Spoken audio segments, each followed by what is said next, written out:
everybody. Happy Monday after Thanksgiving. Hope everybody enjoyed their time with the family. Obviously, over the weekend, we went up to Tampa to take care of some stuff between South Florida Bulls and the Rice Owls. We're glad to be back on the show tonight. Well, we're going to do something very lighthearted tonight. There will be no non-sports topic tonight. Plenty of baseball to go out there. We're going to talk about the Savannah baseball's latest hit. Savannah Bananas, excuse me. Savannah Bananas baseball is latest hit. There's a tongue teaser there, Bear. Glad to have the group on tonight. Eric Katz, glad to have you back on. Eric? Thanks, Scott. Good to be here. You're welcome. And Candy? Yeah.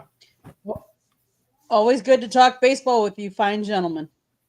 And George Eichhorn's back. Hi, how are you? Happy belated Thanksgiving, everyone. And last but not least, my battery mate, Barry Foote. Barry and I go back a long ways. Glad to have Barry on again. Thanks. Glad to be here. We have a busy agenda tonight, so we're going to go back to Motown, and we'll start there. Longtime Detroit sports writer and a guy that George and I know all too well. And radio host Pat Caputo believes that Kevin McGonigal should have been elevated to the major leagues immediately during the September run because Detroit needed to add a bat in the lineup and is one of the few can't-miss prospects in the organization. We'll start off with a guy that lives in Motown. George, what are your thoughts about Pat's assessment? Well, first of all, Scott, I want to tell you, Pat is very knowledgeable. I respect his knowledge. He is there's only a handful of guys, I think, in Detroit that know the minor leagues as well as he does for the Tigers system. The whole question about bringing him up that early was debated back and forth on different shows. I'm not in that camp. I don't think that the pressure on that kid would have been enormous. I'm not quite sure how he would have handled it. Nobody knows for sure.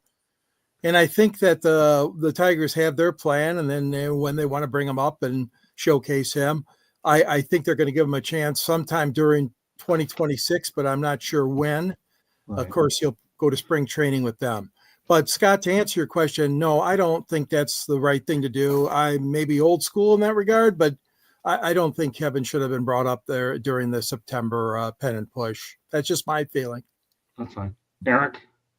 It's a bad idea to bring a young kid up. I'm in agreement with George because, you're putting them in a pressure cooker situation where Detroit's pushing for a pennant, and it's become time. And we've seen this happen before around the league where it's shown that teams who are trying to win now, it puts the prospects under a lot more pressure to produce, unlike teams that are not relevant in the moment or don't have another winning window where the prospect can try and find their way. I mean, that's why, with the Yankees, they have a hard time sometimes developing prospects because you got to win and develop, which is not easy to do. I think the Tigers did the right thing by not bringing him up and not putting him in that situation. And who knows, maybe he'll be on the opening day roster this year. I know he'll at least have a shot in spring training to make it. So we'll see what happens. Candy? If you were thinking about doing it in September, do it earlier when Detroit was going through that slump and falling as it was. Bring him up, see how he is. If he performed well, then you could keep him up there. But putting that much pressure when they were trying to get to the pennant was just too hard. And if he would have done well, then yes, everybody would have been celebrated. But if he didn't do well, that could have damaged him for the future as well and his confidence. Barry, you obviously work with player development. Nobody knows it better than you. That's why I waited for you last on this one. What are your thoughts about this? I think if you're dependent on a young kid like that, I don't even know what level did he play at this year? Double-A. Double-A? Yeah. That's if you're dependent on them in a pennant race, you've got a very much higher chance of hurting him than you do of him helping you.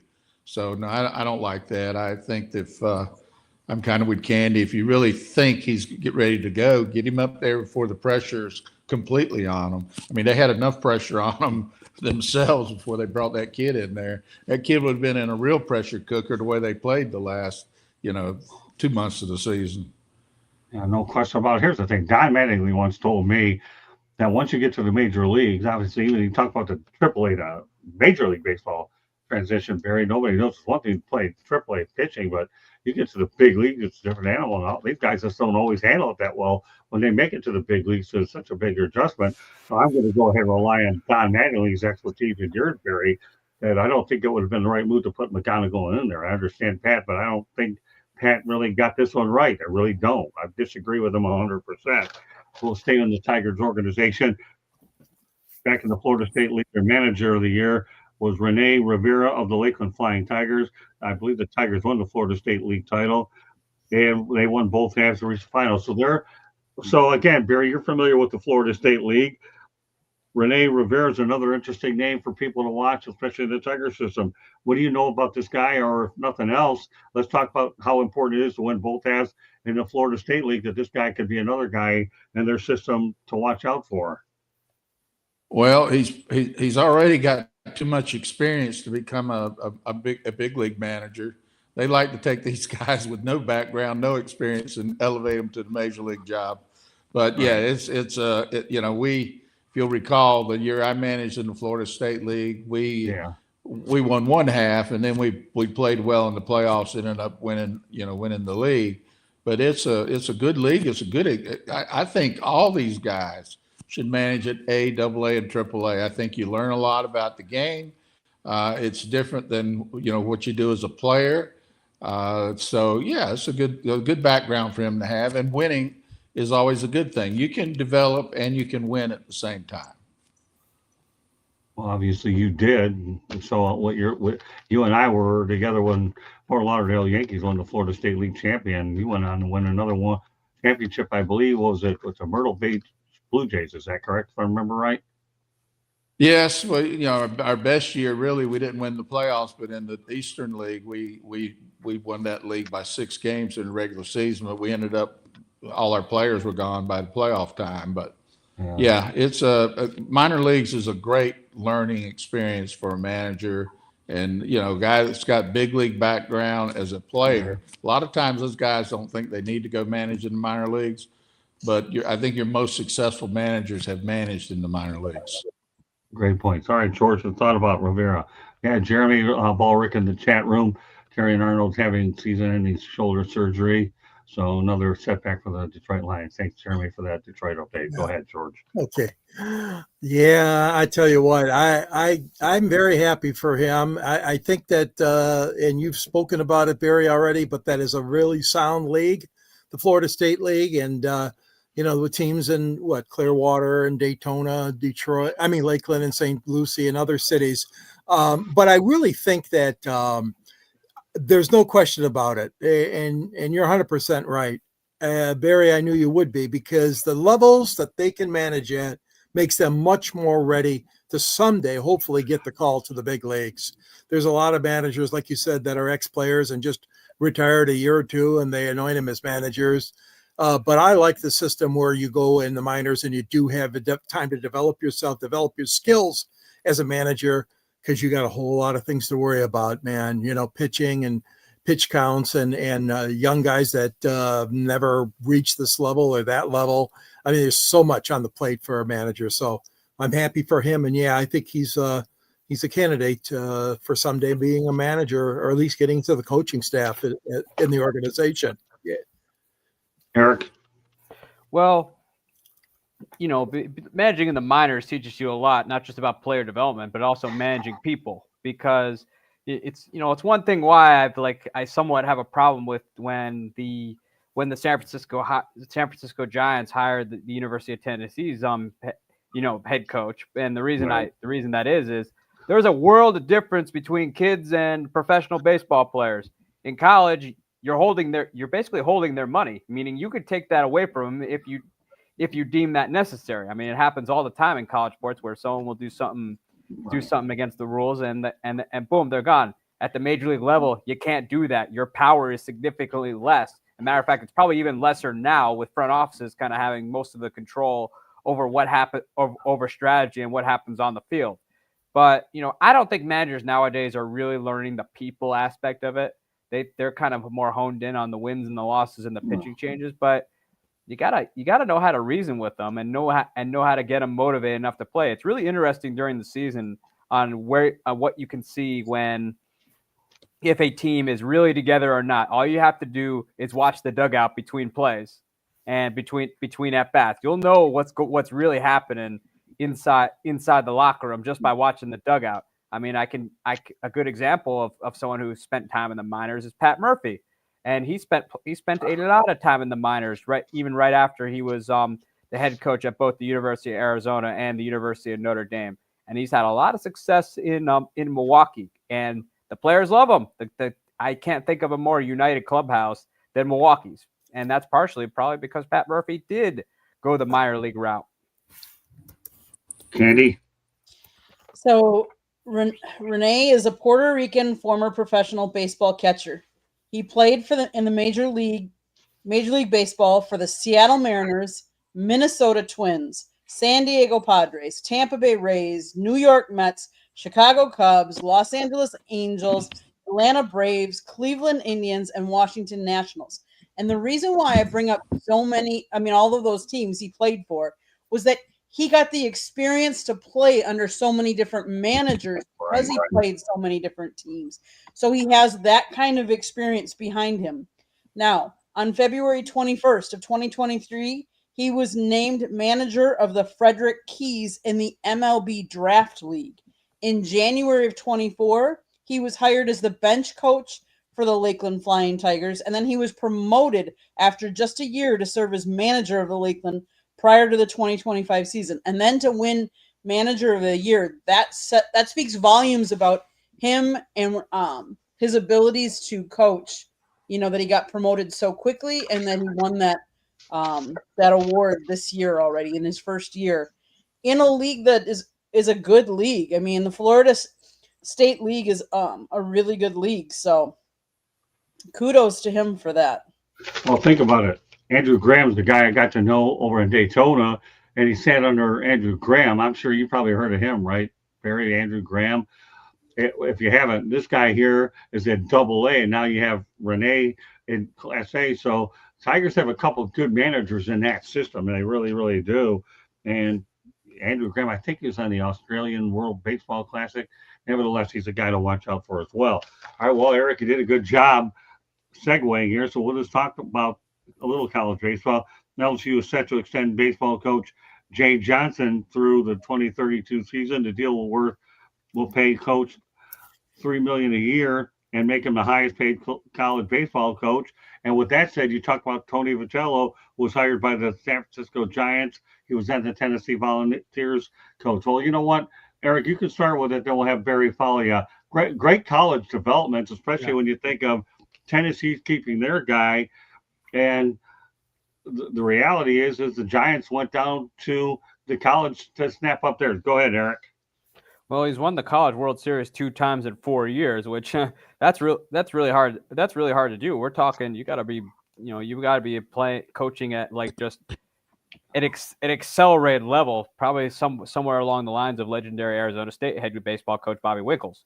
But I think LSU is doing this in part. I think it's a lot of it's reactionary because they don't want to lose this guy to the bigs. They're doing it They're doing it because of what happened to Tony Vitello. Because Vitello had a lot of success at the University of Tennessee, no doubt, and LSU's doing this and making him the highest paid baseball coach in college baseball is because they don't want to lose him to the bigs. Now that Buster Posey has done, if Vitello has success in San Francisco, you can bet that you will see more college coaches coming over to manage a Major League Baseball team. I guarantee you, LSU is doing this for him not to be swayed by going to the bigs, and they want to protect that investment. Two World College Worlds, 2 national championships in 4 years at LSU, and plus a whole plethora of players developed like Paul Skeens, for example.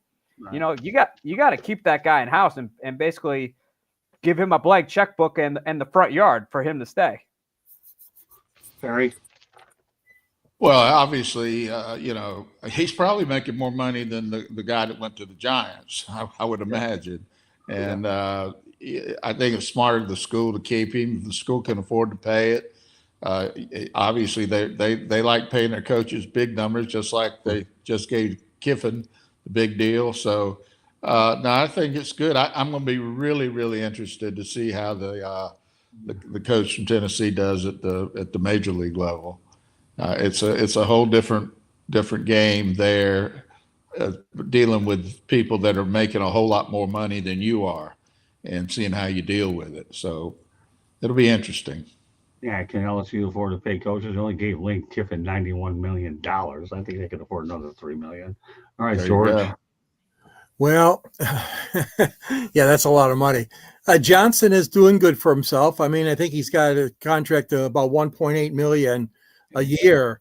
And you talk about his achievements, and they were highlighted by Eric, the 2 College World Series titles and 4 appearances in the CWS. Just an incredible record he's laid out and performed admirably, and he was a former player. He's only 48, so he's got a whole hell of a lot future ahead of him. And I'm sure that LSU would do their best to try to keep him around because, like I said, they are doing great with him. And when he took over, that team just started winning. So two College World Series is nothing to sneeze at. Let me tell you, he's a great coach, and hats off to him. Yeah, Kennedy, and of course, like Eric said, reactionary. What happened because when Tony Vitello, that's a great word, Eric, by the way. This is a knee-jerk reactionary, however you want to slice it out. LSU made a move. They have a lot of money, but Tony Vitello, I'm like you, Barry. I'd be curious to see how he does with the Giants. That's for sure. Go ahead, Cam. Yeah. So Jay actually has his degree. I don't know if any of you knew that. He completed his bachelor's degree in physical education, where he was also an assistant coach. And so there's a very different level of play at the college level and then at the Major League Baseball level. And there's a different type of respect, I think, for coaches when you're younger and you're trying to get into the big leagues. So I think it's easier sometimes. It's more comfortable. You're like Barry said, you're not coaching guys that are making how many more millions than you are, some of these baseball players in the major leagues. And it's comfortable. And let's face it, now that there's NIL, he's going to being at a school such as LSU that would have the deep pocketbooks that they have, he'd be able to recruit good players as well to continue his success. His overall record is 507 and 248. In NCAA tournaments, he's 43 and 16 as a head coach. Good record. He should get paid. And, if he wants to move on, that's great. But if he's happy where he's at, money's not everything. I mean, and like we said, he's making good money as it is. So, and now that Lane kind of laid the foundation, maybe there's a chance he's going to get even more down the road. Yeah, he's got to be salivating at that hire when you think about it. Think about it, Barry. You already got $3 million, right? Okay, now you bring in Lane Kiffin, who can only do nothing but bolster the recruiting for the LSU sports program. And I know once football, we all know, let's not get ourselves. You're doing well with football, the other sports are going to benefit because all of a sudden it's a different animal altogether. All right, well, obviously one change you're going to see in Major League Baseball is the ABS challenge system will be viewed in the 2026 season. Well, no better person to start off with you, Barry. What are your thoughts about that change for next season? Well, obviously they're going to end up using that system full time down the road. It's just, they're testing it out. I went to a minor league game for the first time since they were doing that.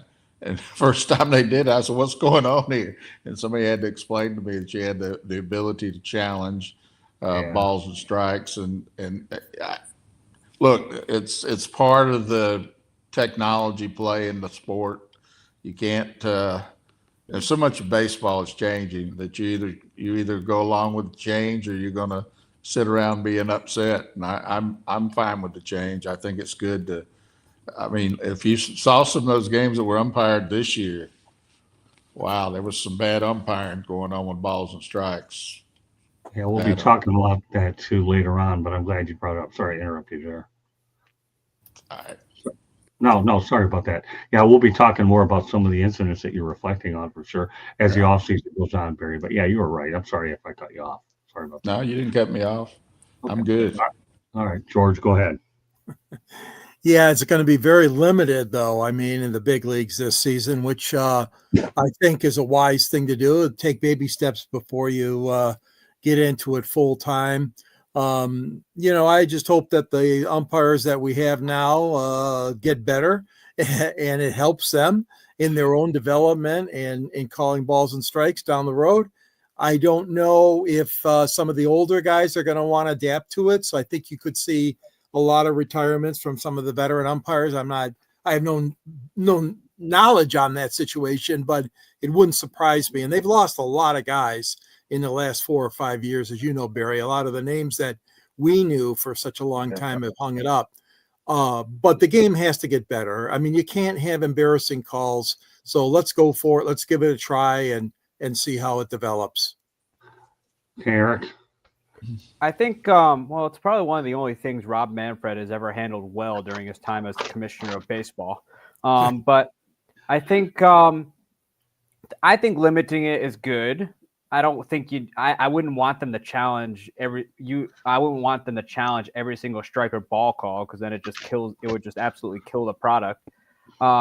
But I think it's necessary. You got the technology to do it. Football has been doing it for years with the challenge system, where you get 2 challenges on a play, and if you win it, you retain it. Baseball has kind of adopted that, and in some ways. But yeah, I think the ball and the strike call is necessary. We've got the technology to do it, and nobody wants to see the product ruined because of bad umpiring. I was at a Brewers game on Labor Day when the home plate umpire missed a clear half swing by Bryce Harper, and he ultimately got the walk, and Pat Murphy got ejected. But it's, I think it's necessary. Again, you don't want any incident happening, because we've seen it happen too many times where we've run into some very ugly problems that are easily preventable by putting the strike and ball system in place, where they at least have a chance to challenge it. If they don't win it and they run out of them and the call ends up being bad, so be it. But at least they've got a chance rather than none at all. Candy. The NFL has the red flag that they can throw so many challenges. It's good that baseball is limiting it to only so many challenges as well. I get it. I mean, nobody's perfect. So, but we welcome it. As we have technology, we need to start using it for the betterment of the sport to get the calls right. Yeah, and that's as I was telling Mary and the rest of everybody. We'll eventually be talking about some of the umpires that were looked upon as individuals that made mistakes. That'll be later in the offseason as well. Yep. Well, you want to talk about the ultimate competitor? Okay, here Justin Verlander will qualify as one of those. Toward late September, he says mother with the F word expletive, and he ended up, when he exited his final game of 2025, which was a ground ball that led to a run surrendering error, which forced Bob Melvin to take him out of the game. Barry, let's talk about Justin Verlander per se. This guy is the ultimate competitor if I ever saw one. I certainly understand the frustration by utilizing the language he did. But what are your thoughts about Justin Verlander, Barry, and the competitor nature that this guy had? You don't want to see you leave because of a ground ball, obviously due to an error. That's unfortunate. Well, it is. This is a first ballot Hall of Famer. He's a competitor. He's got, he's still got good stuff. I think he had a lot of tough losses this year, but he's still got good stuff. It'll be interesting to see him come back, see if he, can, at least end on a good note for his career. But you like competitors. Scherzer's that way. Those guys don't want to come out of the game, and we don't have that many of those anymore. Most of them are looking in the dugout. You want to come out here and get me. So, and Right. it's good to see, the Roger Clemens type mentality that it takes to be a Hall of Fame type pitcher. That's what Verlander shows you. George? Oh, yeah, I never would question his desire, his stamina, and his, fierce competitive nature. Justin is certainly a Hall of Famer, like you said, Barry, first ballot. He's an incredible individual. He works hard at what he wants to achieve in his baseball career. I quite frankly, I wish he would have never left town, but that didn't work out. And that very rarely does work out anymore with any team. So, but Justin JV, yep. I do hope that he makes the right decision and the Giants, I wish him well. I just hope he can wrap up and not have a really slacky, sad look season. You know what I mean? I hope it's a good conclusion to a wonderful career. Eric? Well, I think there's very few horses in baseball now. I mean, not Verlander's certainly one of them. Scherzer is. You could probably say Garrett Cole is, and I think I guess you could put Tarek Skubal in that category. Same with Paul Skeens, but nobody's going deep in ball games anymore. You're lucky if you get 5 or 6 out of them and then done. But Verlander, Verlander was showing this year that it wasn't a victory lap. It was he was literally trying to make it work in San Francisco and try and get them back to the postseason, which unfortunately it just didn't work out. I think Verlander, would be great on most other staffs, even if, he's cheap at this point in his career. And, you can get him for nothing, put him on a contender. He can talk to younger pitchers and, I think you could still get some innings out of him. But, I think Verlander's part of a dying breed where I think eventually it'll be only Garrett Cole who's really the last of those guys. Andy? What can you say about 42-year-old Justin Verlander, who has played for 20 seasons in the major leagues? And Scott, we've got to highlight, he actually has pitched 3 no-hitters in his career. Right. He is a fierce competitor. He always wants to do his best going out there, gives it his all. And I think with the right team and the right situation, he would have had a better year this past year. But I give him kudos because a pitcher is not an easy position to play, and you're constantly throwing with your arm. And to think you've been throwing for 20 years as hard and as fast as he has, the toll that must have taken on his arm, I just can't even imagine. And he still wants to do it. Kudos for him. And if he wants to come back and, he can be a mentor and help some of these rookies and give them insights to the game and what helped him and stuff like that. So kudos to him. All he needs is a team to give him run support. One of the best mentors I've ever seen is a guy by the name of Kenny Rogers with the Tigers, and he mentored a lot of young pitchers. And I'll tell you, Barry, you probably run across Kenny Rogers in your day, right? Kenny Rogers to me was unbelievable, wasn't he?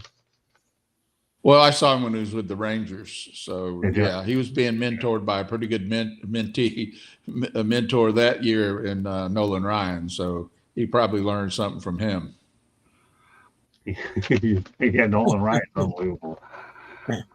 Yeah, well, all right, let's go back to the World Series. This is a very unique stat that I wanted to bring up. Game 7 obviously favored the road team in the World Series. At that time, it was 21-19, 22-19. So let's talk about the fact that home field doesn't always mean anything, and it was evident when the Dodgers obviously were able to beat the Jays, but now the road team in Game 7s are 22-19. It was 21-19. What are your thoughts, Barry?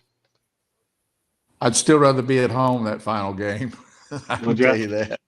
But let's face the facts. I've talked with a lot of baseball fans the last couple of weeks about the World Series, and all of them say the same thing. Toronto's supposed to win that. So that was just one of those games where the Dodgers got big breaks, and Toronto just couldn't get that final little break they needed. So. But I'd rather play that final game at home. I don't blame you, George. Yeah, I think one of the things when you're home in the World Series, you're so wrapped up in it, and it's hard for the home team, the ball players especially. They got relatives, they got tickets that they've got to put on hold for different people in their family. There's a lot of outside noise and commotion, I think, for a lot of the players at home. They're, badgered for this, and everybody and their brothers probably texting them, asking them, can you give me some tickets? And that's not to say that the road team has an advantage, but but I think just from that standpoint alone, there's some extra pressure on you. There's no question that Toronto was in the catbird seat. They should have won it all.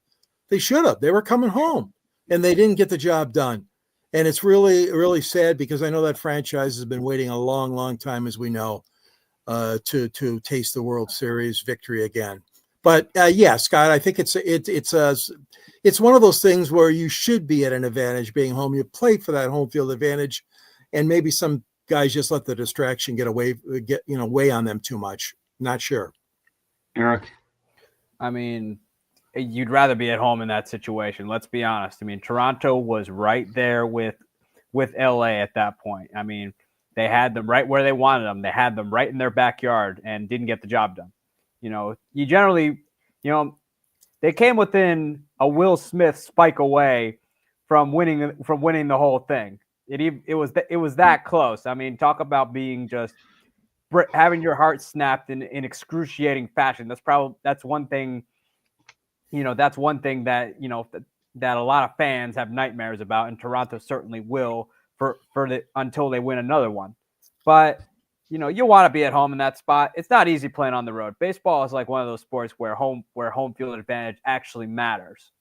Players say they don't hear it, but they do. I mean, it's hard not to. But in that situation, you want to be at home, and Toronto came within a Will Smith back heel play away from winning it all. Candy? You play the year to get home field advantage. You want home field advantage. You want to be at home. You want the crowd to be in it. You want the crowd to be loud. Let's face it. A lot of stadiums get really loud. A lot of stadiums, there are times you can barely hear. Others, obviously, though, in baseball, like when you're a pitcher and a catcher, you have signs to, you don't need to be listening to people, as opposed to like on the football field where you're trying to listen for calls. But you play for home field advantage. You want to play in front of your crowd. You want to win it for your crowd. And sometimes it just doesn't happen. And sometimes it's how the ball bounces and, what's going your way. Are you hot? Are you not? Who's the better pitcher on that night? We've said this time and time again. There's a reason why you play the game, because any given team can beat anybody on a given night. So you've got to bring your best, especially on Game 7. And who's more nervous? Who's got maybe the younger rookies that are more nervous, or nervous because you've never been there before. That matters too. Who's been there before and has done it and doesn't have quite the same nerves. Some people, when they are nervous, they don't perform as good. Well, bottom line is home field is important, and in the end, they didn't get it done. Home wasn't sweet home for the Blue Jays, but that's not all bad for the Blue Jays now, because they signed Dylan Cease to a 7-year, $210 million deal. Eric, some thoughts about the contract going to the Toronto Blue Jays? I've never been a Dylan Cease fan ever. Not even when he was in Chicago. He's played on, ever since leaving Chicago. You'd think he'd play. You think he would be he'd be playing well on a seemingly loaded San Diego Padres team that has Manny Machado, Fernando Tatis Jr., among others. However, he's really, aside from maybe 2024, he's been mediocre at best. Chicago, sure he was good, but with San Diego, where his offense was seemingly better, he was just mediocre. I'm telling you, this has the ability to blow up in the Blue Jays' face. I mean, yes, they went to the World Series last year, but their big free agent signings of Jeff Hoffman and Anthony Santander blew up in their face, and this one could get worse and hamstrung their payroll for years to come. George?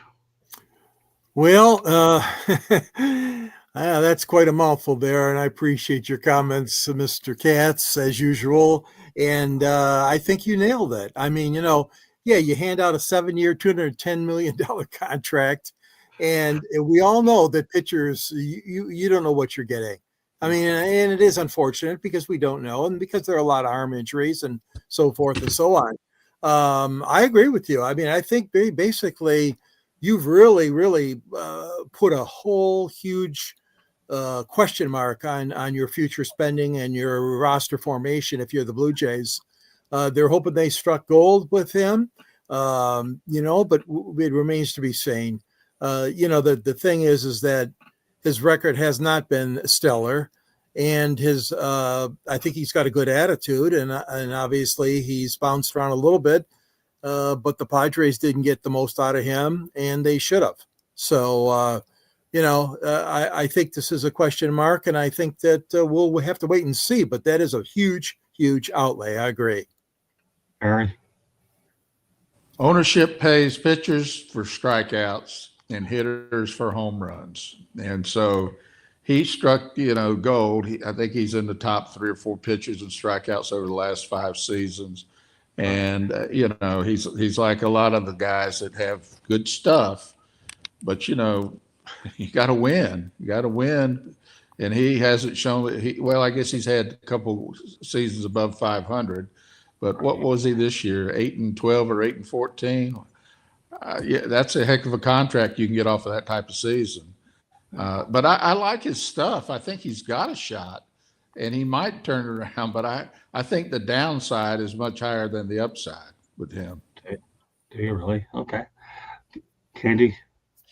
So on September 13th, 2025, in a game against the Rockies, Cease struck out Ezekiel Tovar in the 4th inning to record his 200th strikeout of the year, marking his 5th consecutive 200 strikeout season. So obviously, and he threw a no-hitter July 25th of 2024. So obviously he has he can throw strikes, but his win-loss record is 65-58 overall. So he doesn't have a very commanding win-loss record. He has 1,231 strikeouts. I hope for Toronto's sake that he can perform to the ability that we know that we think he can, or that Toronto wants him to. And hopefully that'll help them get over the hump, because that's what they needed is pitching. Well, the one thing Toronto has going for it, depending on what happens during free agency, is they certainly have a lot of good hitters in the lineup. We don't know what's going to happen with Bo Bichette, but they do have offensive support, something that Justin Verlander lacked. But you're going to need. But again, they're unlike you, Barry. They pay guys for strikeouts, and they're hoping that this guy can amass enough Ks to make it interesting. We'll go to one more topic before we go to our first station break, and we'll pass on our condolences to the family of Sandy Alomar Sr., who died in mid-October. He was born in 1943, former MLB player and coach. Barry, obviously, Sandy Alomar Sr. meant a lot to the game. What are your thoughts about Sandy? Well, he's part of the of the bloodlines of Major League Baseball. He's got 2 sons in big leagues. We're in the big leagues, and one a Hall of Famer, and the other one a very good catcher and coach now. So he's one of those guys that his bloodline and those kids will probably have kids that'll get to the big leagues. So right, he was a good ambassador for the game, and I'm sorry to hear that he passed away. Yeah, George. Yeah, I mean, that's exactly it, Barry. We talked about the bloodlines, and we know that means so much in baseball, going back to the DiMaggio boys and all the way to the present time, and Cruz's and Alomar and his 3 children. They had 3 kids, and Sandy Jr. and Roberto were the 2 sons. And yeah, it's tough to say goodbye to anybody. I mean, this man really, his whole life has been baseball, and obviously together with his wife Maria and the 3 children. I mean, the bonding there between dad and sons is just enormous and tremendous for that family. And to come up and make your way all the way up to the major leagues is a huge achievement. And he represented himself well as a player and as a coach and manager and all the things that he did. And 81 sounds like it's old, but really it's not nowadays. And, it was sad saying goodbye to him October 13th. And, he'll be missed not only by his family, but lifers in baseball. And, people such as yourself, Barry, that have been around the game for such a long, long time in different circles. Yeah, just a loss. It is a big loss. Eric. I think that he's one of the more known players in the game today. Obviously, his son Roberto's a Hall of Famer, and his son Sandy Jr. I think is overdue to be a big league manager, in my opinion. And I think it's tough to say goodbye, but he had a nice long Major League Baseball career, both as a player and coach, and it's really a shame to see him go. But he has no doubt given this game a lot. Candy. Senior made his Major League debut September 15th, 1964 for the Milwaukee Braves.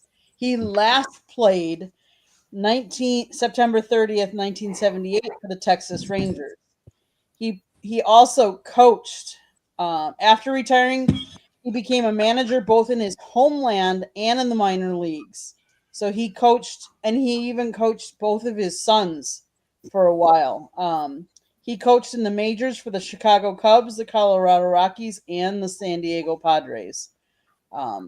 He actually was a switch hitter, for those of you that don't know that, and he threw right-handed. A great baseball player, and kudos to him to pass down his legacy and teach his sons, and then look what kind of careers they had. I mean, that's just great. Well, Sandy Alomar Sr., rest in peace. Baseball's a family game. It's obvious. All right, we'll go to our first station break. Go ahead, Candy. South Florida Tribune Publishing Company published a book, Lessons from the Microphone, Tuning into the Enduring Wisdom of Visionary Leaders. It is written by our host, Scott, the Motor City Madmouth Morganroth. And the foreword is written by another panelist, Mr. George Eichhorn. The book talks about Scott's 40-plus years in the media business and how it has evolved and changed. Anybody that knows someone that wants to get into the media business, this is an excellent gift idea. The holidays are coming up. Go get a copy for anybody you know that might want this book to get into the media. It's available on Amazon, Barnes & Noble, Kindle, Google, and Apple Books. There's also a link on our website, www.southfloridatribune.com, where there is a plethora of great content, so go check it out. If you like to listen to podcasts, you can find us wherever you get your podcast.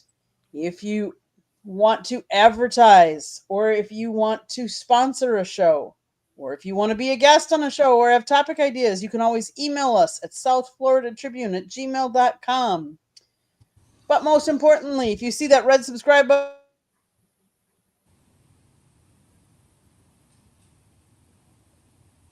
Candy. I think she's frozen up. Hit the red subscribe button. Feel free to go ahead. Go ahead, Candy. And then click it, like us, share us, and then last but not least, turn on your notifications so you're notified anytime and every time we go live. You don't want to miss. Back to you, Scott. All right, time to go to our featured topic of the night. Why would we talk about Savanna Bananas baseball? Why not? Give you a good reason why. Number one, they sold out 19 pro stadiums in the last year alone. I talked about the Harlem Globetrotters of basketball, the Savannah Bananas. Barry, could you think if you ever played for the Savannah Bananas, how much different the game would have been for you? I mean, let's face it, you're an old school guy who knows how to coach it with the Savannah Bananas.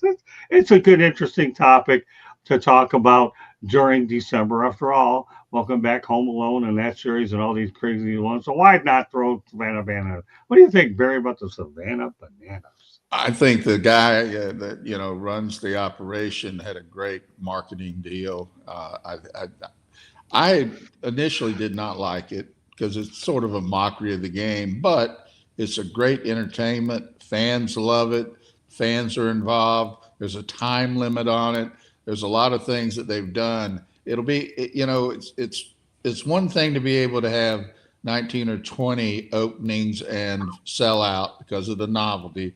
It'll be interesting this year. I think this year they're going to have a league of Savannah banana baseball. It'll be interesting to see how well they can keep the fannies in the seats over the course of 120 or 30 games. But look, I give all kudos to the guy. And look, it's also great for these players that couldn't play at the major league level, couldn't play at the pro level. And they're able to go out there and have a good time, and the fans have a good time. I am all for it. In fact, I even told my son that's something he and I should look at to get a team and put it in that league with them. So yeah, I'm for it. I'm not against it. I mean, it's certainly, but the way we're starting to play Major League Baseball, we're beginning to look a little more like Savannah banana baseball. So we're not far off. Barry, I haven't seen you laugh like this about a topic until I got you on this one.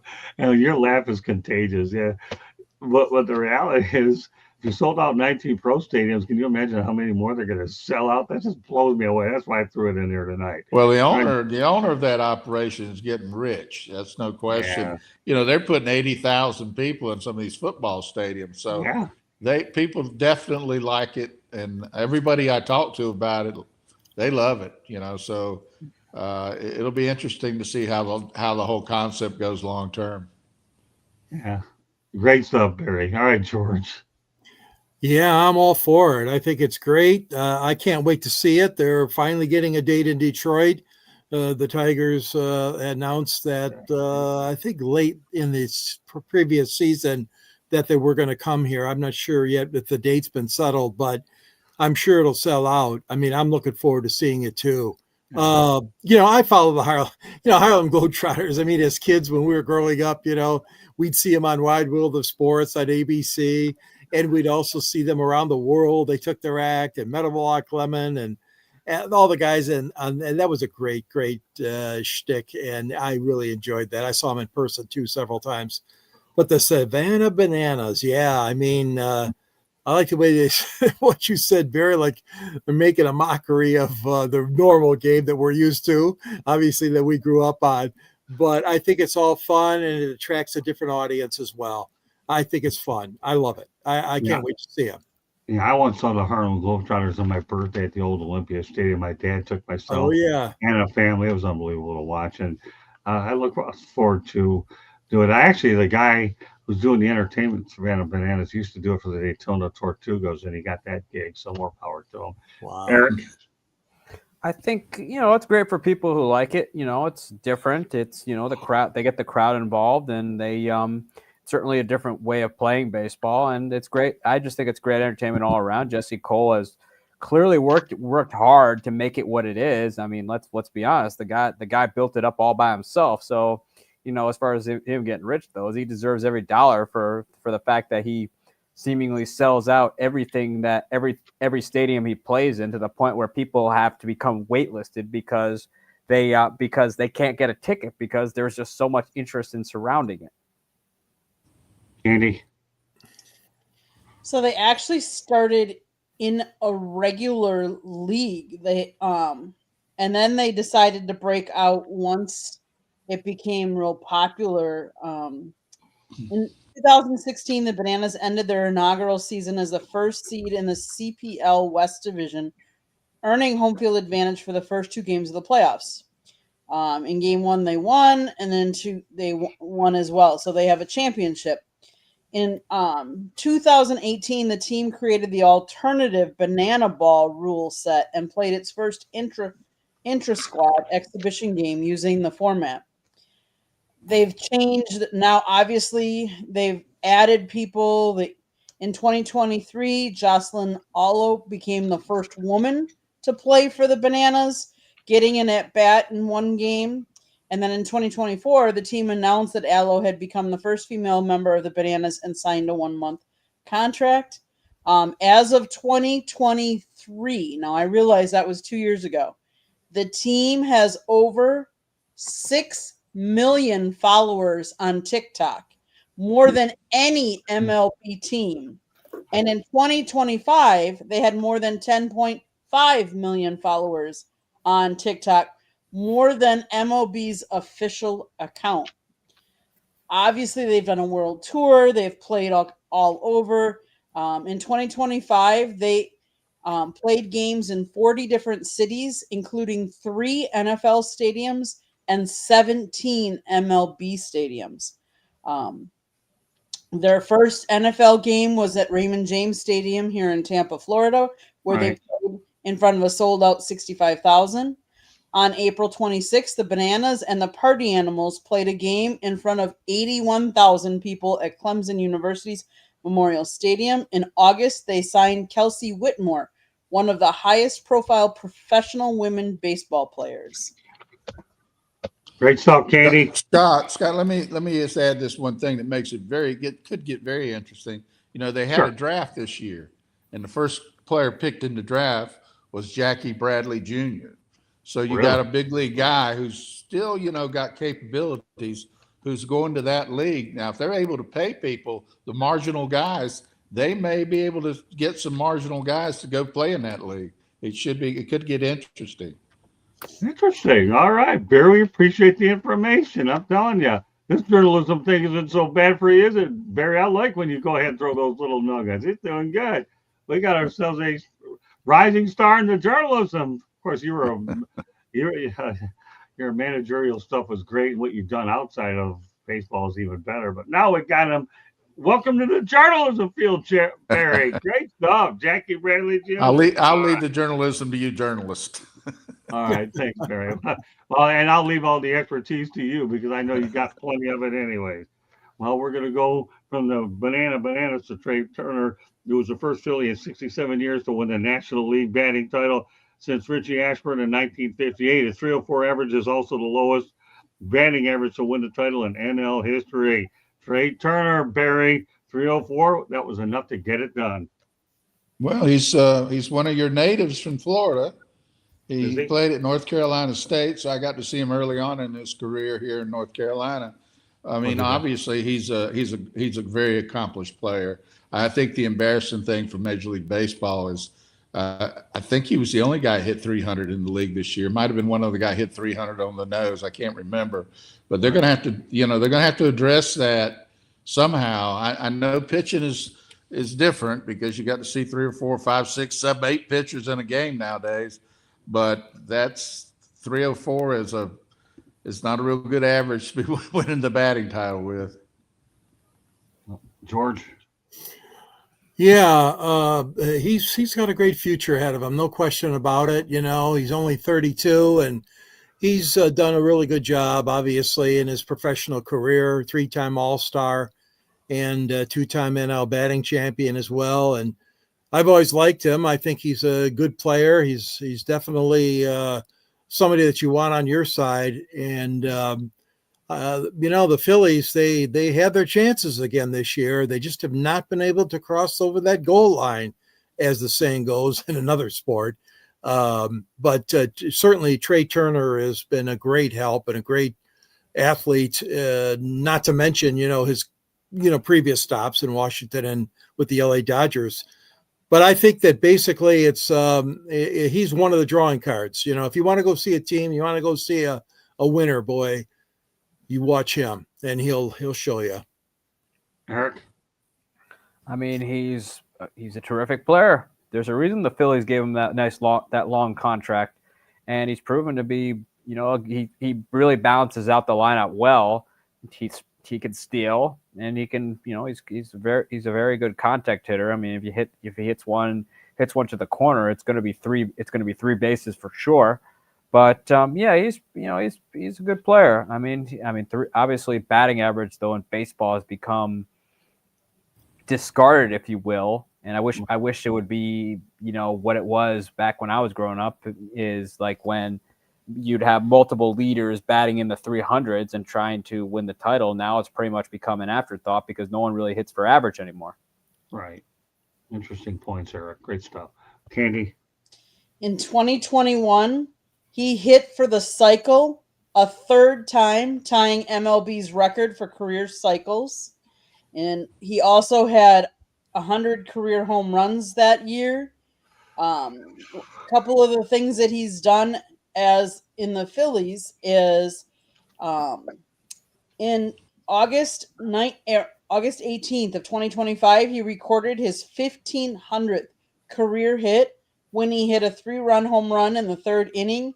He became the 671st person in Major League Baseball to reach that milestone, joining 23 other active players, including his teammates Bryce Harper and Nick Castellanos. So he's done, and he ended 2023 with 30 stolen bases without being caught, which is an achievement that set a new record for most steals without being thrown out throughout a single season. So he's got speed and he can hit. He's a good player.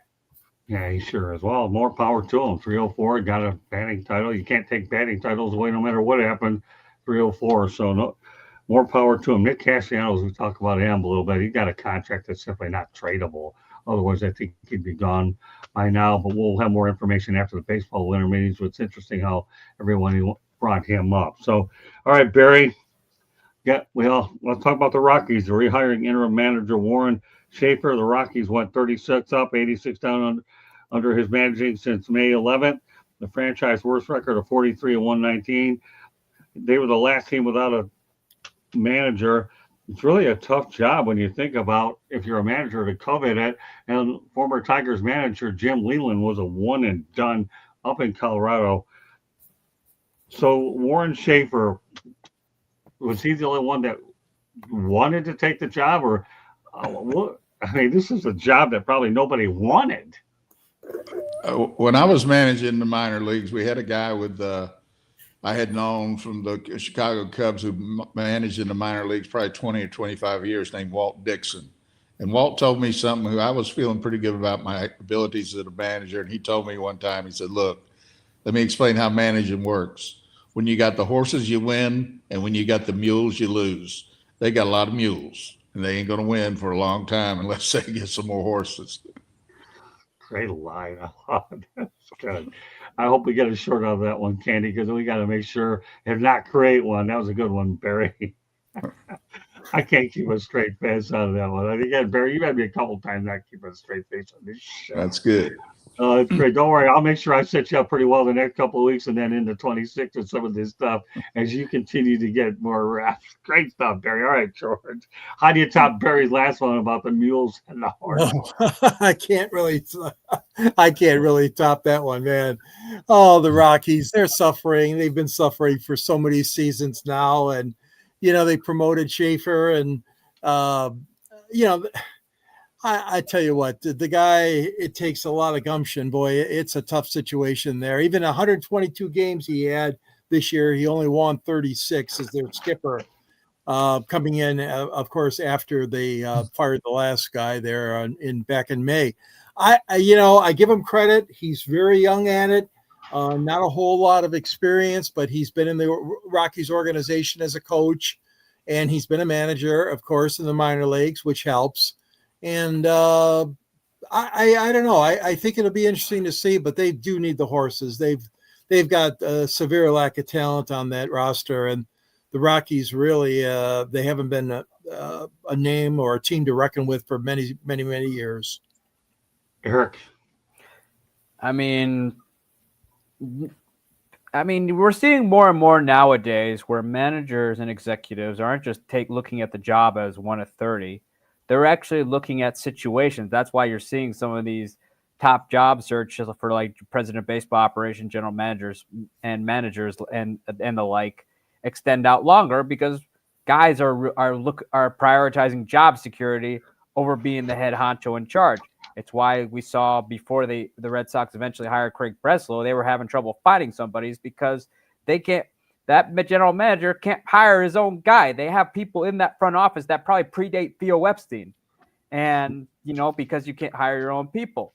Nowadays, with the Rockies, you're not going to, it's just a hard job.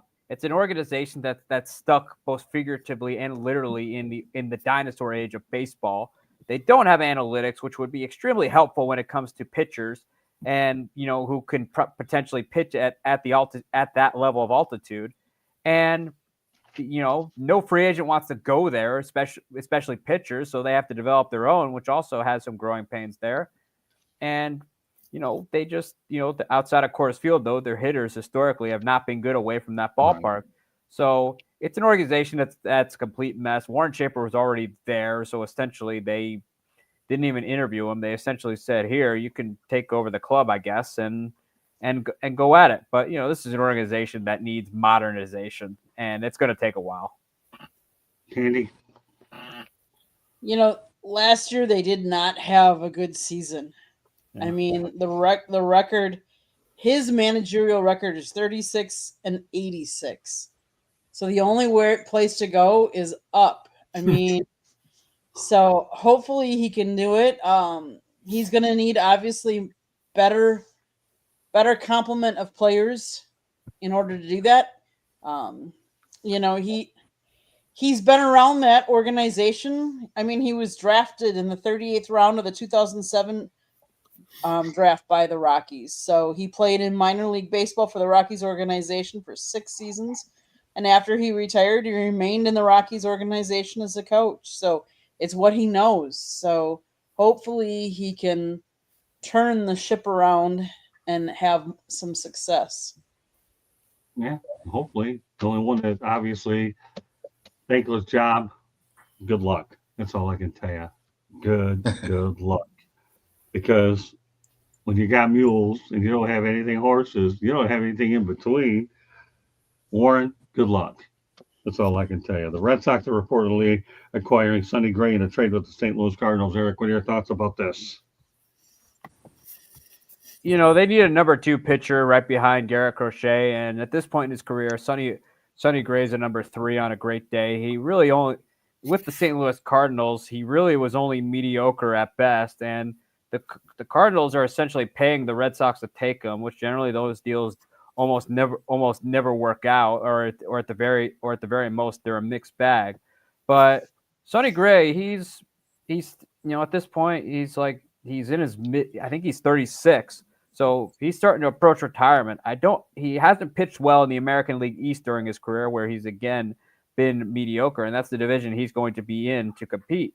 And aside from that year in that 2023 year in Minnesota, he's just mediocre, and he's better off as a 3rd or 4th starter, and the Red Sox shouldn't be banking on him to be the number 2 starter when when he couldn't really pitch well at the top of the rotation with the Cardinals. And they're just, I think it's the wrong move. I mean, sure, he's a veteran arm, but he's more or less a 3 or a 4 at this point in his career. George. Yeah, Sonny Gray. Well, again, we're pitching starved. So many of our teams are pitching starved, as we know, and they need some pitching help. Obviously, the Red Sox do, and that's why they went out and made this deal. What they say is 4-seam fastball from 90 to 95. A slider. He's been a decent pitcher, not always effective, obviously, and you can tell by his record. But yeah, they're a 3-time All-Star. But yeah, and you're right, Katsy. That's the big one. It was with Minnesota in 2023, his best year. I wish him well, but I think that it is going to be a wait and see, because if they expect him to get 15 wins or even close to that, that's a bit of a stretch for me too as well. Harry? He's 36 years old, so that's a problem. And he's not a big guy; he's a little guy. So, but he can spin the ball. He throws a good breaking ball. And they're looking for that lightning in the bottle. Hope to get a year out of him. I just don't like the makeup of that Red Sox team. It just doesn't seem like, the teams that they've had in the past that could actually be real contenders. So, and they let Giolito go. So they're just short on pitching. So I don't know.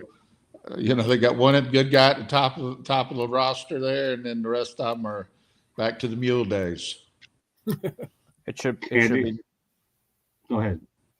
So, okay, so for St. Louis in 2023, he signed a 3-year contract for $75 million. The deal also included a no trade clause option for up until 2027.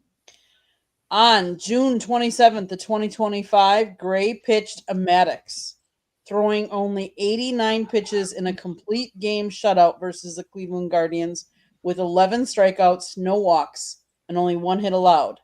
After the season, he indicated that he was willing to waive his no-trade clause to play for a contending team. In comes the Boston Red Sox. So it'll be interesting to see if he can get back to his old self and, lower that ERA and pitch well for Boston. It remains to be seen. Sometimes what you need is a change of scenery. Well, all I'll say about him, good luck lowering that ERA at Fenway Park. That's all I'm going to say. Yeah. It should be noted too. He's given up 46 home runs the past 2 seasons while pitching primarily in pitcher friendly ballparks in the National League Central. I assure you that the rest of the American League East is going to look forward to feasting on him, particularly at Fenway Park, where guys will bang it off the monster all the time. Well, Eric, I'll say this and returning to you. Thanks for obviously supporting my claim, Fenway Park. All right, 3 more topics to get to tonight, one of which we're going to go back in history. How about this for a lot of us old people who can appreciate it? But back on July 1st, 1973, a guy by the name of Louis Aparicio steals his 500th bag with the Boston Red Sox. Obviously, Aparicio's stolen base is the highest total in the American League since Eddie Collins retired in 1930. You know why I get away with a topic, Barry, with somebody like Eric? This kid may be 30 years old, but he's got the mindset of who knows what. Barry, your thoughts about Louis Aparicio? Hall of Famer, so he was a great player. Played, I guess they won a championship at Chicago, I believe, with him on the ball club. So, right. Never got to see him play. It was before my time, but I heard a lot of good things about him, especially from the kids from Venezuela. And they looked up to him greatly. He was, from everything I understand, a real gentleman, too. And that's a good thing.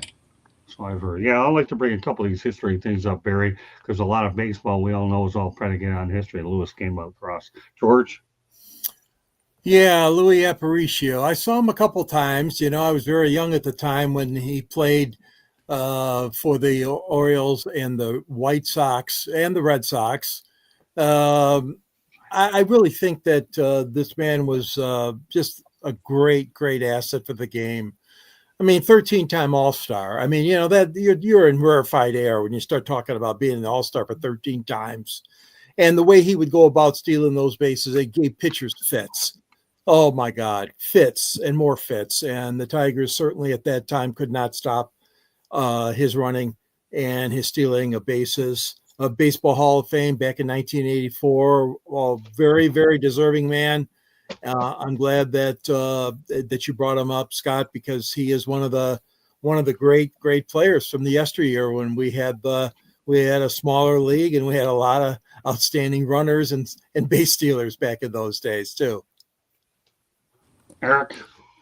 Louis, I know of him just being from the Chicago area. Him and Nellie Fox formed one of the best double play combinations in baseball. His number is retired by the White Sox. He was part of the famous Go-Go White Sox during that time too. He's also famous for prolonging the curse of the Bambino. And George and Scott probably remember this, was when he was rounding the bag, he fell over and Carl Yastrzemski got tagged out, which cost the Red Sox a chance at the playoffs. It happened around the time where Scott's hair was very long and probably brown. But yes, Hall of Famer for sure, 13-time All-Star. That guy could hit, and he could hit them all over the place, and he had tremendous speed. He's a very deserving Hall of Famer, but in Boston though, he's best remembered though for when he tripped rounding third base, and Carl Yastrzemski got tagged out, costing the Red Sox in 1972 for a shot at the playoffs. It was against the Tigers, no less, too. Katie? Well, you realize, Mr. Eric, who he actually stole that base, his 500th stolen base was on. You know? No, I don't. Oh, gosh. Milwaukee Brewers. I see. His historic stolen base came in the 6th inning of the first game of a doubleheader against the Brewers at Fenway Park.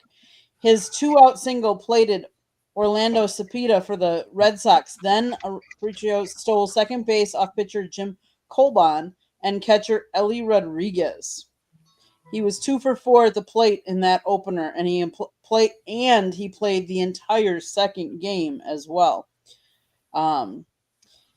He has some amazing. He retired with a record 2,581 games played at shortstop, a standard he would hold until fellow Venezuelan Omar Vizquez passed him in 2008. He never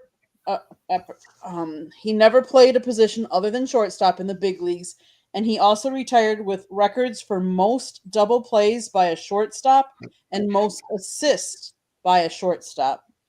He still holds the big league record for most consecutive seasons, leading the leagues in stolen bases, 9 from 1956 to 64. Wow. Yes. He retired with 506 steals, 2,677 hits, 1,335 runs scored. He amassed 13 All-Star Game selections, won 9 Gold Glove awards, and was named the 1956 AL Rookie of the Year. He was elected to the Hall of Fame back in 1984. Bottom line is, a heck of a player. Mm-hmm. Yeah. Handing stats more than backed it up. All right, we'll go back in history again. This time we have a no-hitter / perfect game on July 28th, 1991. Dennis Martinez throws a perfect game. He shuts down the Dodgers and leads the Expos to a 2-0 win at Dodger Stadium. Thoughts about Dennis Martinez, Bear? Well, Martinez had good stuff. He was a good breaking ball guy. He threw a lot of high fastballs, and he had a rebound of his career with the Expos. He started off with the Orioles, I believe, and I think I saw him actually. I think I hit against him with the Orioles. My recollection. Yeah. My brain's getting a little old, but I remember him, and then he had a little fall off, but he had a recurrence there in Montreal. Okay, George. Yeah, that was a very special. Anytime you could throw a perfect game, oh my God, talk about special. Yeah, 9 innings, no hits, no runs, of course, no walks either, and he had 5 strikeouts in that game. It was at, I believe it was at Dodger Stadium. That was a road game for him and the Expos. And Dennis Martinez, I always thought highly of him. I mean, he's colorful a little bit, and he certainly had a wonderful, wonderful game. But listen, look at some of these batters on his team back then. It was Larry Walker, Tim Wallach, Ivan Calderon, Dave Martinez, Marquise Grissom, and Delano DeShields, and those were his teammates in that game. And I'm sure everybody just was totally convinced that this is not going to happen, because I tell you what, no hitters are tough enough, but throw a perfect game is unbelievable. And by the way, for you trivia buffs, I'll tell you this: Larry Poncino was the home plate umpire that night. That's all I'm going to say. George, you know how to try to hashtag Larry Poncino? Do you know anything about hashtagging? Oh, exactly. Yeah, okay. Learn how to do that. That may be your homework should you ever come back on the show, to Google Larry Poncino, because I got news for you. I don't know how many people know. Of course, Candy can always research the guy, but because she researches everything. All right, Eric, some thoughts about the perfect game. I mean, Dennis Martinez was one of the better pitchers during the '70s with the Orioles. He also helped them win the World Series in 1979, and then kind of unfortunately fell on some hard times later a little bit later on in Baltimore before having a resurgence in Montreal. I mean, it's there's only 24 of these that have been thrown, and they only happen every so often. But the fact that his name is on the list, it's pretty good. Also, he's a very accomplished pitcher by in his own right. Candy. What to say? He was the first Latin American born pitcher to pitch a perfect game. He struck out 5 batters through 96 pitches, 66 of them for strikes. He was actually the first Nicaraguan to play in the majors as well. I actually remember seeing him play, seeing him pitch. So he was a good pitcher. Yeah, I think that's. I mean, if you look at his career, anytime a pitcher throws a no-hitter, you know they're good and they have good stuff because that is rare. So kudos to him for doing that. Yeah. Well, I had to know here, Candy. The bottom line is he threw a perfect game too. Those are even fewer. All you have to really do when you think of Dennis Martinez and the Expos in totality, it's a shame that the 1994 strike killed baseball in Montreal. It really is. We'll talk about that later on, but Dennis Martinez is a heck of a pitcher, that's for sure. Final topic of the night, and a really good one. Shohei Ohtani is going to play for Team Japan in the 2026 World Baseball Classic. Barry, thoughts about the Shohei man representing Japan yet again? Well, I think it's natural for him to go back there, and I think it's good to see him compete against the American teams. Hopefully, we'll field a good team. I think the biggest moment in that World Championship Classic, I can't remember what they exactly call it, was him pitching against Trout. And throwing a slider, 3-2 slider, getting him out, strike him out in the ball game. So that was a great moment. I think and Japan will be tough. Let's face it, the Dodgers don't win the World Series without their Japanese players. So I think the Japanese league and their star players are kind of have come into their own now. Right. Being a catcher like you are, and I was one, but not at the major leagues like you imagine catching a guy like Shohei Ohtani, Barry? Well, yeah, but I mean, catching the guys that throw hard, and guys that throw breaking balls. It doesn't that part doesn't really change. I mean, the challenging part about catching is catching a knuckleballer. The rest of them are easy. Now, how do you think you would have communicated with the language barrier, or do you just put the fingers out there and they ought to figure it out as a universal language? I don't know that there is a language barrier with him. From what I understand, when he's with his players, he speaks English, and when he gets on TV, I guess he doesn't want to make any mistakes with the language. So I don't know that there's a big barrier with him. I think he's smart enough that he's learned to speak English. Good point. I like that, Barry. Great stuff. Okay, George. Well, yeah, to me it was a no-brainer. He's such a demand. He's the number one baseball player in the world, and it would have been a shame if he would have bypassed the World Baseball Classic in 2026. That's going to be a great set of games. I'm telling you. Of course, his division is more of the Asia division. I think they're doing games, aren't they, over there first in Tokyo or wherever before they come to the United States for the next several rounds. But he's just unbelievable. It should be so much fun watching him and playing in that World Baseball Classic. Can't wait. Eric. I mean, it's no brainer that he's back there. I mean, he's the best player. He's arguably the best player in the world. He's at least up there. And you gotta. He's almost like you gotta have him in there. I mean, you're talking about showcasing the best talents, and Shohei Ohtani is certainly one. And you just got to put him in there. Lone Depot Park doesn't sell out for the Marlins, but one thing I'll tell you, one of my colleague Gabriel Garcia says, you know what, when it comes to World Baseball Classic, that's another animal. I'm happy to see Shohei play. You always know that Japan's going to win it a lot of years because they have an awful lot of great talent for sure. Mosby Park, Miami Marlins will win because they get to sell some tickets and draw some revenue into that ballpark. Katie, you have the final word on this topic. So, in response to what George was saying, San Juan, Puerto Rico will host Pool A. Houston, Texas, Minute Maid Park or Dakin Park will host Pool B. Tokyo, Japan, the Tokyo Dome will host Pool C. Shohei Ohtani plays in Pool C. So, yes, he will start in Tokyo, Japan.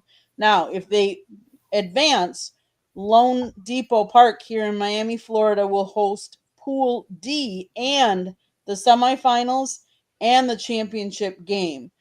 Houston will also host some quarterfinal games. So they get quarterfinals. Miami gets the semifinals and the championship game. So Shohei will at least start in Tokyo. Question is, will he make it to Miami? Remains to be seen. And the classic starts, I believe it's March 5th, 2026. Okay, Katie, Shohei Ohtani, your thoughts? Hey, it's going to be great for him to start out in his home country. Like that to him has got to be great. And his country's going to go nuts because let's face it, wherever he goes, we've seen an uptick in all kinds of media that want to cover him, and they come from all over, especially Tokyo and Japan, to cover him. So here they'll be able to stay at home and cover him, and that'll be a treat for people that live in Japan. Well, Katie and I got a taste of what it was like out in Arizona when Tim Mead, obviously, with the Angels for sure. So the Japanese people travel. Go ahead, Eric. I was going to say, too, the reason why Japan's so good every year in the World Baseball Classic is because they actually play baseball. Oh, there we go. That's great stuff. Well, I'll tell you, 108 Stitches Baseball Talk. Great show tonight with this group. Look forward to having this group back. There'll be 2 more shows left in December. We'll take a break over the holidays, and then we'll pick it up after the first of the year. After the first of the year, you can start looking at more and more Hall of Fame mentions about players and all the veterans and all these other committees putting people in. So those are the things we have to look forward to. We'll have 2 more good episodes, and then next week, but the week after, we'll have 2, will be the last one, and then we'll begin to pick it up after that. So baseball winter meetings coming up. Great job by this group, and look forward to continuing some of the offseason stuff and sprinkle some history as well. So with that said, that does wrap it up with the show, but not to totally wrap it up. Eric, let everybody know how they get a hold of you. You can follow me on my Twitter account at Sports Team News and check out my blog at BellyOffSports.com where I'm covering all things Milwaukee Brewers. And you think there's any other team that's getting criticized on there that I don't like, I probably don't like them. There you go, Barry. He likes horses, but not mules too. Okay. All right, George.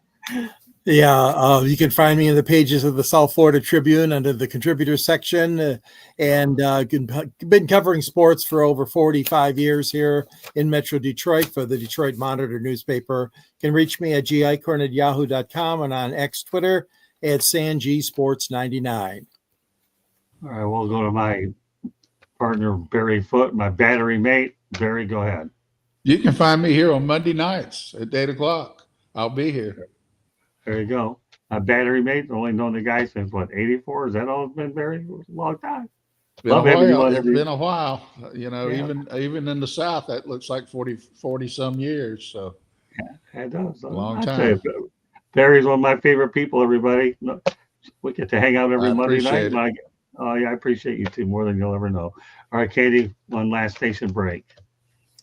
South Florida Tribune Publishing Company published a book, Lessons from the Microphone, Tuning into the Enduring Wisdom of Visionary Leaders. It is written by our host, Scott, the Motor City Madmouth Morganroth. Talks about his 40-plus years in the industry and how it has evolved. If you know anybody that wants to get into the industry, this book is for them. Get it as a gift. George Eichhorn, another panelist, wrote the foreword. It's available on Amazon, Barnes & Noble, Kindle, Google, and Apple Books. There's also a link on our website, www.southfloridatribune.com, where there's a plethora of great content. So go check it out. If you like to listen to podcasts, you can find us wherever you get your podcasts. If you want to advertise or you want to sponsor a show or all of our shows, or if you want to be a guest on any of our shows or have some topic ideas you'd like us to cover, if you don't come in the chat room, you can always email us at southfloridatribune@gmail.com. Last but not least, there's a red subscribe button in that lower right-hand corner, and if you see it, that means you have not yet subscribed to us. What are you waiting for? Just do it! Click it, like us, share us with all your friends and family and anyone you think that would like to hear what we have to say. And then turn on your notifications so you're notified every time we go live. Monday nights is baseball night. Tuesday nights is football night. Wednesday nights on Sports Exchange. You never know what Scott's got up his bag of tricks on that show, so you have to tune in to find out. Thursday nights, he does, you never know. You got to watch, because sometimes it's sports wrap, and that's when we'll be talking a lot of hockey. Sometimes he has no limits. He can do Motor City Mad Mouse Show, where he interviews one-on-one guests. But then also on our YouTube channel, there's press conferences from some of the latest football games. We've done Miami Hurricanes. We've done some FAU Owls. We did a USF Bulls. Go check out the media availabilities we had with them and all those on our channel. And then Thursday nights, if you like to listen to my voice, come to the country club. Fire up. You never know what we're going to be talking about, but give us a watch. Enjoy. Back to you, Scott. And by the way, this Thursday night, Sports Wrap continues. Mike Santos will be in the house. Looking forward to having him as well. We'll talk Thursday night hockey, Monday night baseball. Barry and I, Eric, Candy, George, and others as well. Warren Brewster has made some stuff, and Trent Clark. So meanwhile, that does it for this edition. 108th Inches Baseball Talk. Glad we could talk more baseball. Look forward to doing it again. So meanwhile, on behalf of Eric Katz, Candy Blake, George Eichhorn, and Barry, my battery mate Foot. Okay, well, thank you very much for joining us. I definitely, one thing I'll take away is I definitely know the difference between horses and mules, and Barry certainly made sure that he definitely drove that message home. So I'll be curious to see what the response will be from all you horse and mule fans out there. I also discovered that Barry is a lot more of a broadcaster than I imagined, because he's getting better with every show, and I'm just glad he's on my team. That's all I can say. So with that said, that does it for us tonight. We will tomorrow night. It'll be we'll have Inside the Pick-Ten, a lot of football news tomorrow, and of course Wednesday night there'll be some football as well. I'll have a lot, so stay with us on the network. So meanwhile, on behalf of Eric, Candy, George, and Barry, my name is Scott Morganroth. Thank you for joining us. See you next Monday night at 8:00 p.m. Eastern Time. Good night and have a great week, everybody. Bye now. Thank you. Thank you. Night.